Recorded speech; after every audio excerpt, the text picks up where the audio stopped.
Namaste everyone and welcome back to my channel called zuzanareacts, where I learn all things Bharat with your help, and I just share my Slovak Central European point of view. In today's video we're looking at Nora Fatehi. I never know if I'm pronouncing foreign names correctly, and I do apologize for that.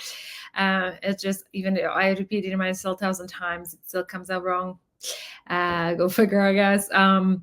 But it's been a super interesting part one. I must say, very, very fascinating conversation, and I cannot wait to get into the part two. But before we do, please like this video and click on the subscribe button and turn on the notification. Thank you so much for your support.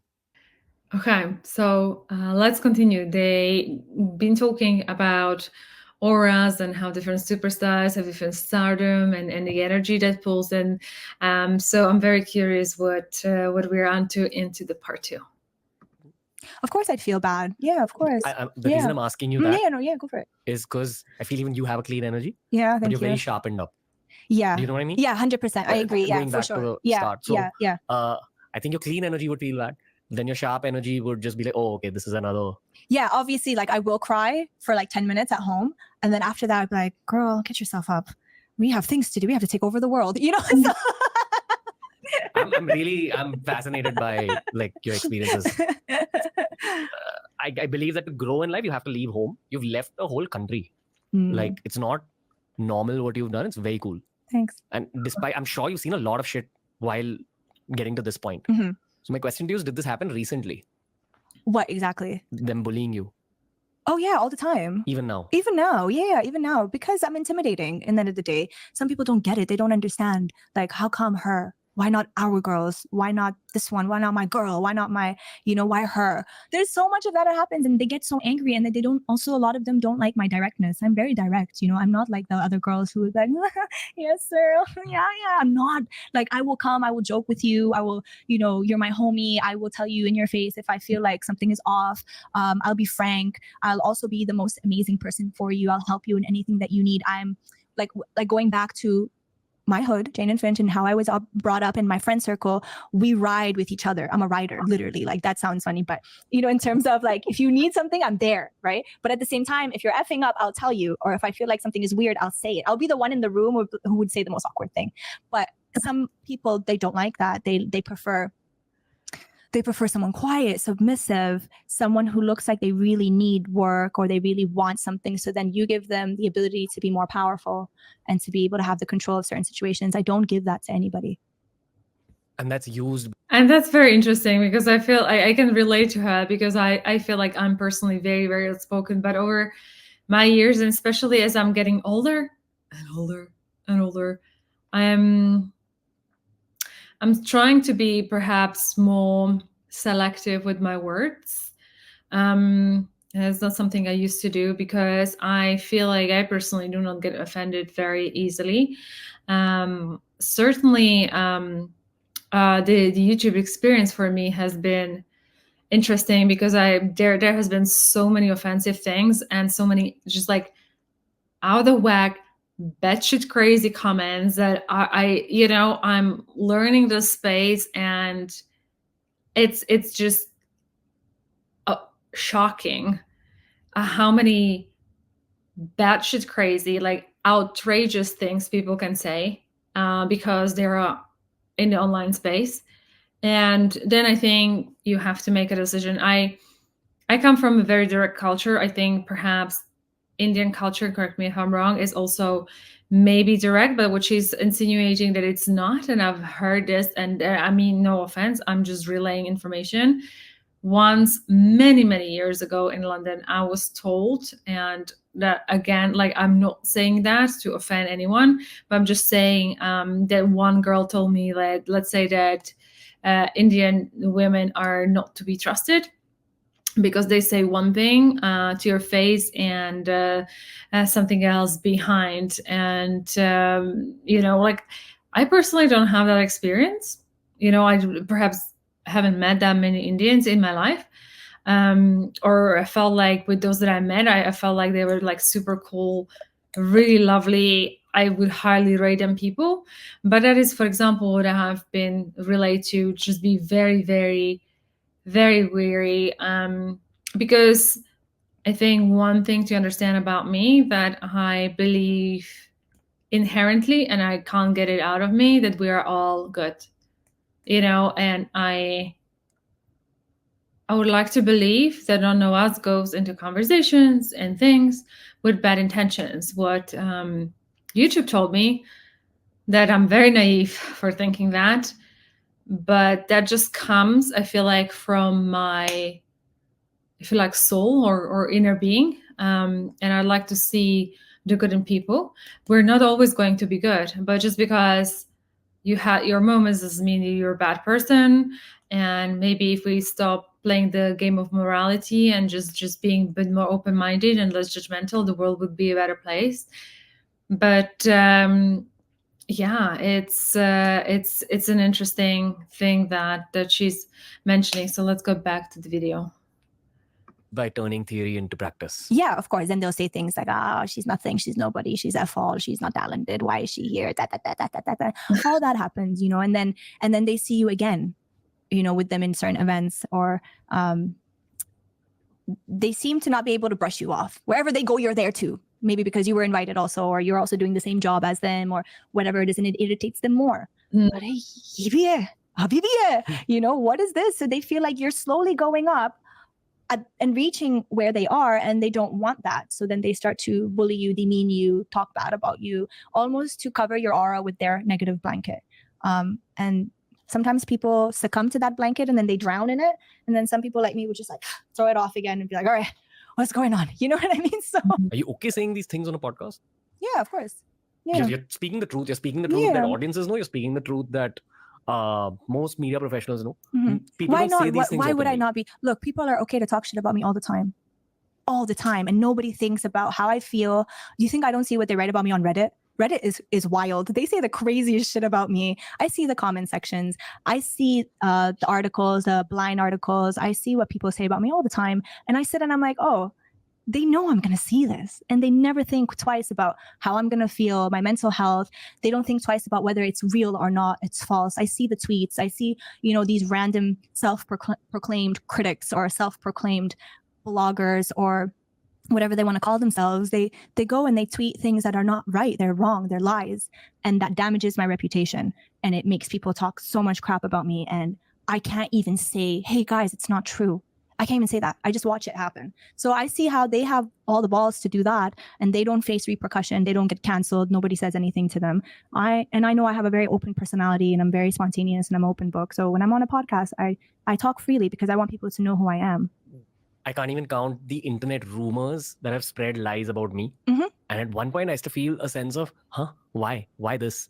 Where's this coming from? Yeah. But I mean, at this stage, I have two phones. So one phone gives me the internet rumor. Okay. The other one shows me my numbers. Yeah, on for social sure. media. Yeah. I'm sure you feel the same way. On one side, yeah, of course, because I'm like, make it make sense. I mean, if I'm so horrible and I'm not talented and I've done certain things just to get the opportunities that I have, they explain the numbers. Explain the 1 billion, 1.5 billion, the 4 billion views, the 500 million views, explain the 46 million followers, explain the opportunities that I have been able to nail, explain the fan following, explain the young girls and boys that are crazy about me, explain all that, Has a big star crossed the line with you? You have to be specific. I'm going to stop here because I feel like I'm, to an extent, relating with them. Like, I think that the worst thing in the world, but some people love that. And this is why they become stars.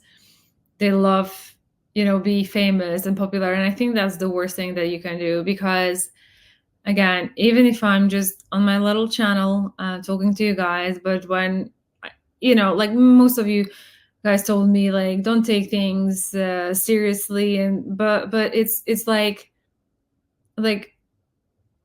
how dare you? You have absolutely zero knowledge about me. You know nothing about me. And just making certain comments, I just don't understand where the need is. Like, what kind of humans are that? Like, can they be called humans? And I obviously appreciate every single positive support. I don't think that people really understand how energy works and that what we put out goes back to us. And yes, I have my moments and I'm going to get not happy. and I'm going to speak up, whether someone likes it or not. I'm not saying I'm perfect, and no one is. And we need to realize that, and we need to stop judging, because the moment you start judging people, it means that you have so much judgment on you, and that means that, and I'm talking for all the spammers, scammers, or all the rude people that come. It's just certain things are real, and you don't have to believe them, but they're real, and they're gonna come back. And it's a sad truth. And if people choose to operate like that, it's their bad. But I feel like as a humanity, we should really do better, and we should lift each other up, not bring each other down. We can respectfully disagree with one another. We can totally have different opinions. I think it's amazing to have different opinions, because you get to learn things from so many different perspectives. But being like, I'm sure what they're also experiencing, what they're talking about, is lies about them and all that. It's just so toxic. It is so toxic. And if you just stand back, and if you would just try to put yourself in someone's shoes, you're not talking about your life. They really know nothing about you. Like, how dare you to judge other people like that? So that's just my 2 cents. I understand bullying thing, and that's also crossing a line. Has someone, I'm going in a casting couch direction. Yes, actually, no. Luckily, I've not had that situation. But I know why, because I had this conversation with my friend the other day, and she was like, do you ever think about why that's never happened with you? And I'm like, yeah, I do think that it could have almost happened, but my personality is a little intimidating. So they kind of get a little bit like, Arey, iske saath nahi. Because she could talk. These kind of people, whether they're stars or not, in the end of the day, inherently they're predators. Inherently, let's be frank, right? Okay. They are. You're saying it doesn't have to be a star? It could be a star, it could be a non-star, it could be anybody. But what I'm trying to say is, when they start to use as a way to bait you into work and to make you submissive, right? They are inherently predators here, right? So those predators, if you look at how their brain works, it's very interesting. They sniff out victims. They scan you, and they know your personality, and they know which one to use and which one not to use to protect themselves. Like, if you're a predator and you're about to approach someone, you're not going to approach someone that has a certain personality trait that could get you in trouble, right? You'll be very smart, you'll be calculative, and you're going to approach the vulnerable one, the desperate one, the one whose personality is a little bit meek and scared. Sometimes, not all the time, right? Sometimes they get it wrong, their calculation is wrong, and they approach the wrong one who exposes them and destroys their empire. That happens. But most of the time, they know who to approach. And I felt certain moments where I'm like, this person might, but then they back off, because they're like, nee, not her. Her personality is a little bit scary. And I can see it. I talk a lot, I come with a certain aura when you approach me. When I walk into a room, I've never given desperate vibes at all. I've been in situations where I've wanted work, but there had, like, for example, initial days when I first came to India in 2013, 14, I think it's 2013, my dates are all over the place, but there was somebody who tried to put me in this situation of, if you want this, then you have to do this, and kind of corner me and put me in this very scary situation where I panicked and I felt alone, and I didn't know how to handle the situation. I don't have to go into detail about what happened, but I do remember some switch in my brain came, and I was like, hey, listen, you think I really want this that bad? I don't. I'm here. It happens. Great. It doesn't happen. I go back to Canada. I didn't come from some village. I go back from Canada. I go back there. I go back to university, and I'll go back and study law or study teaching and become a lawyer or a teacher. And what? This doesn't happen. So what? So when you suddenly do that, because when I did that, I suddenly felt that person was like, oh shit, she took the power away from me. Now what do? I can't dangle anything because she doesn't really want it. So they give up, right? That's the situation I was in. Obviously, whatever advice or whatever thing I'm telling you is based on my life experience. I don't know, other people have different life experiences and different notions about it, but this is my take about it. So afterwards, moving on in life, whenever I was in a situation like that, or I felt like it's going to happen, I noticed people back off because they're like, her character or personality will cannot handle it for sure. And then I've had friends who went through it, and those friends of mine are a little more shy, a little more reserved, a little more quiet. And I felt like those kind of predators must have thought that they were much more not easier, but it's more safer for them to do what they wanted to do with them. Yeah, for sure. See, I'm a guy, so there's only a level of understanding that I can bring to this conversation, but I'm trying to understand this further from a girl's perspective. You're talking about your friends who are slightly more submissive or not quieter. submissive, but like, Vulnerable. Well, nice. They're just nice people. Sometimes I'm not that nice. You know what I mean? I can be a bitch. You know, I'm not even gonna lie. Sometimes I'm like, why am I like this? But I am. I'm like this. You know, I come and attack through my words, through my demeanor, and it's just the hustler side of mine from back in the day. That's why I'm like this. But it scares people sometimes, especially these kind of people. Because of that fear, I mean, if it's actually a superstar that's being a predator, or a massive producer or a director that's being a predator, are there girls who unwillingly give in? Yeah. Oh, listen. A lot of people be like, well, why did she go? Why did she meet that person? Or why was she wearing what she was wearing? Or why was she entertaining the situation? In the end of the day, whether you're a man or a woman and somebody proposes to you these kind of things in exchange for something, immediately you are put in a situation where you can't say no. And they know this. So most people, 90% of people that say that just go for it or do whatever they do, it's because they were not given a choice. And those people know they're not giving you a choice if they're saying you really want it that bad, you really need work that bad, you really need to, and it's not just our industry, Ranveer, it's in all industries, by the way, and not just industries. It could happen in the most random situations, and you're just like, people sniff out vulnerable people in desperate situations. If you really need money, or if you need to work, or if you need certain things, and if they're saying you need to do this for this, automatically you have no choice, and they know that. Couple of things that I want to say. Firstly, your 46 million followers on Instagram Wow. are also an armor. For sure. In For terms sure, of finance. And that's what a lot of young professionals need to understand, especially in media. Everyone's a content creator now.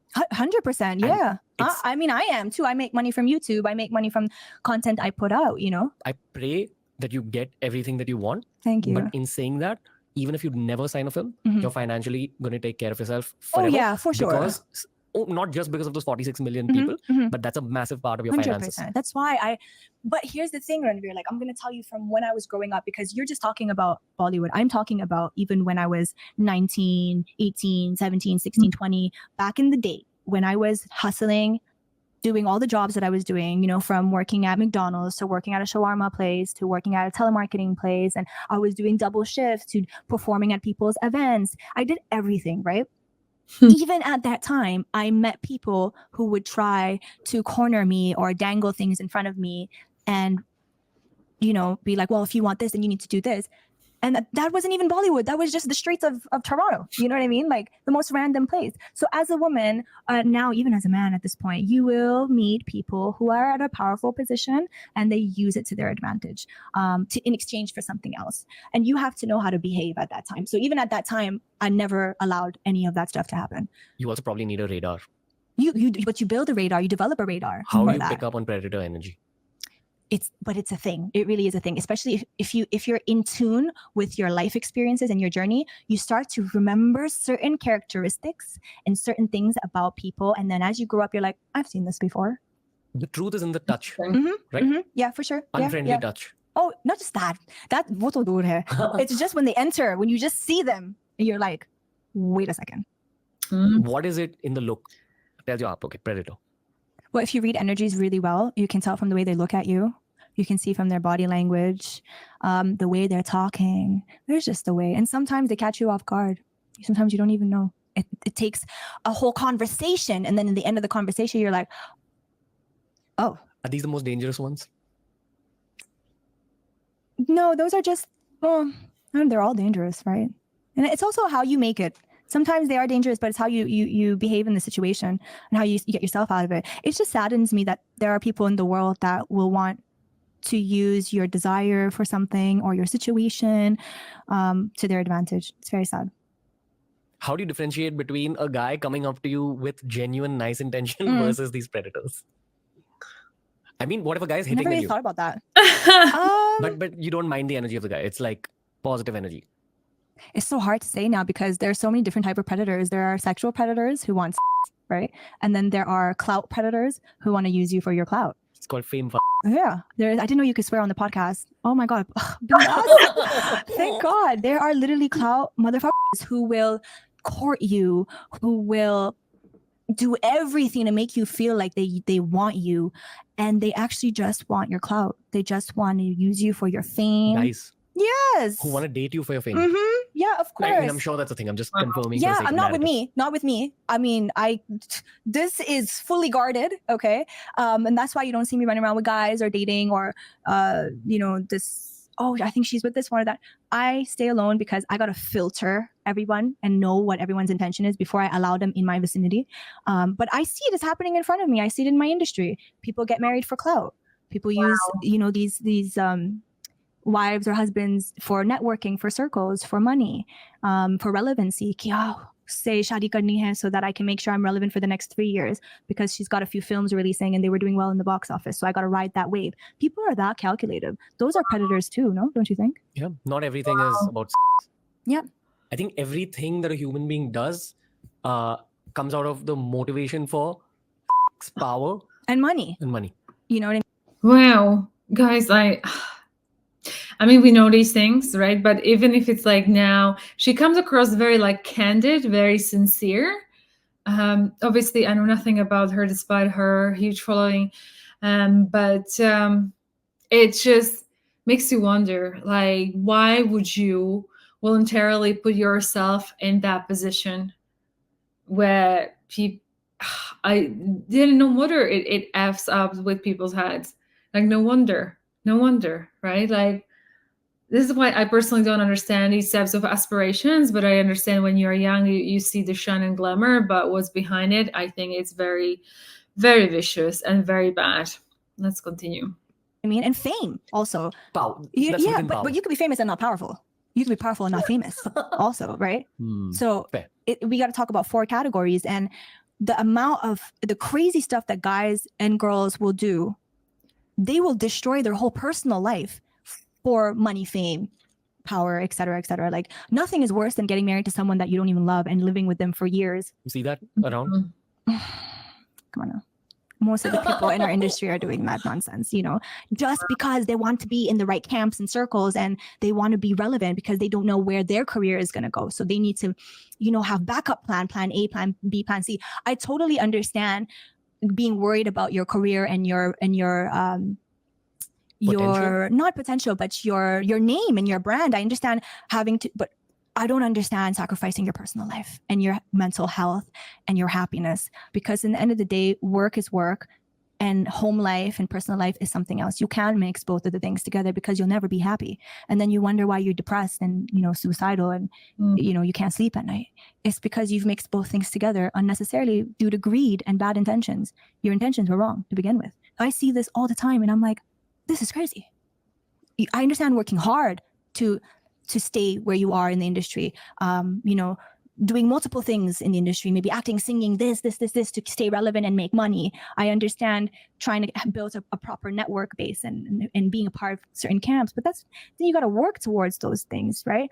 But to start making personal life decisions because of clout and stuff, I think it's like a predator. It's almost predatory for sure. Because the other person doesn't even know you're doing this. The other person thinks you love them and you're married to them, or you love them and you're dating them, or Joby, and actually you have something else going on. That is scary. There's a younger version of me that would have said, you know what, this is probably the substitute for a lack of discipline and hard work and self-belief. That the fact that you have to think about plan B in the first place. Now that I'm older, I kind of know that destiny plays a role.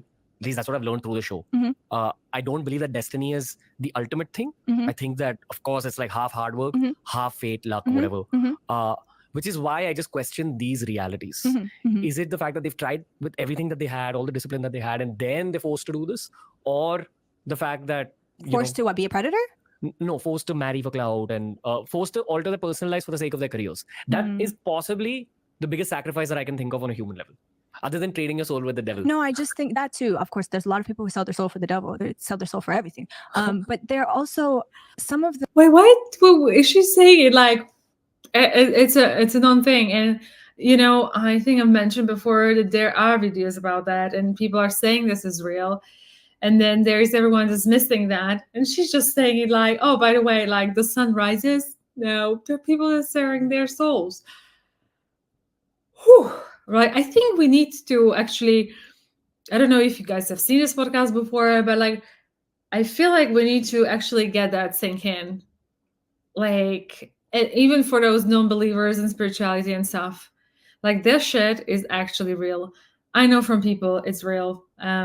I have gazillions of spiritual people that see, hear things, all that kind of stuff, being told about these things. I personally don't have those gifts, but this is why I'm way more curious than, you know, like but sometimes they say, like, do not wish these even things upon you, because it's not great life to have that and knowing how to operate with this. But wow. And I think we just need to acknowledge that just because you dismiss something does not mean it doesn't exist. I've dismissed that part of kind of God, spirituality for many, many, many years. I didn't want to even look into that until, I don't know, already quite some time ago, it really hit me that because we're, as people, so judgmental, like you're good, you're bad, all that kind of stuff. And everyone just wants to be good because we play the game of black and white, you know, and no one wants to be black. But if you're really spiritually attuned, you really understand that God is everything. It's black and white, is the ultimate unity and ultimate oneness, and one can't exist without each other. This is why no one is inherently positive or negative. And I think that the moral stigma that's been thrusted upon us, I'm not saying we shouldn't be aspiring for bad, but I think in most instances it brings more bad than good. And then you get people also, you know, not working on themselves, getting into those situations where what she's saying is actually true. I'm very curious if she's going to say more. Some Do of you them believe just in have really. destiny? Of course, I believe in It's a destiny. thing, right? Like the events are planned. All you can do Everything is is, I focus. believe everything is written. Yes. Your job is just to like work hard, stay disciplined, stay focused, etc. And then you expect that destiny will do the Yes. job. Yeah. And I think For that's sure. So I'm going to stop here because they're talking about destiny. And I don't know, obviously, what is the Indian traditions behind that, but I believe we have freedom of choice, not free will. And because everything that has ever been and will ever be is already created, like the lines are drawn and you have a choice which line you'll get. So that's your freedom of choice. But think about what you will. I fully believe this is what's happening. It's not, things are not, I feel, predetermined. I feel like you have to understand that you're a soul on an eternal journey. You come here, you have your guides that are showing you what kind of life experiences you want to do to take yourself on the next level.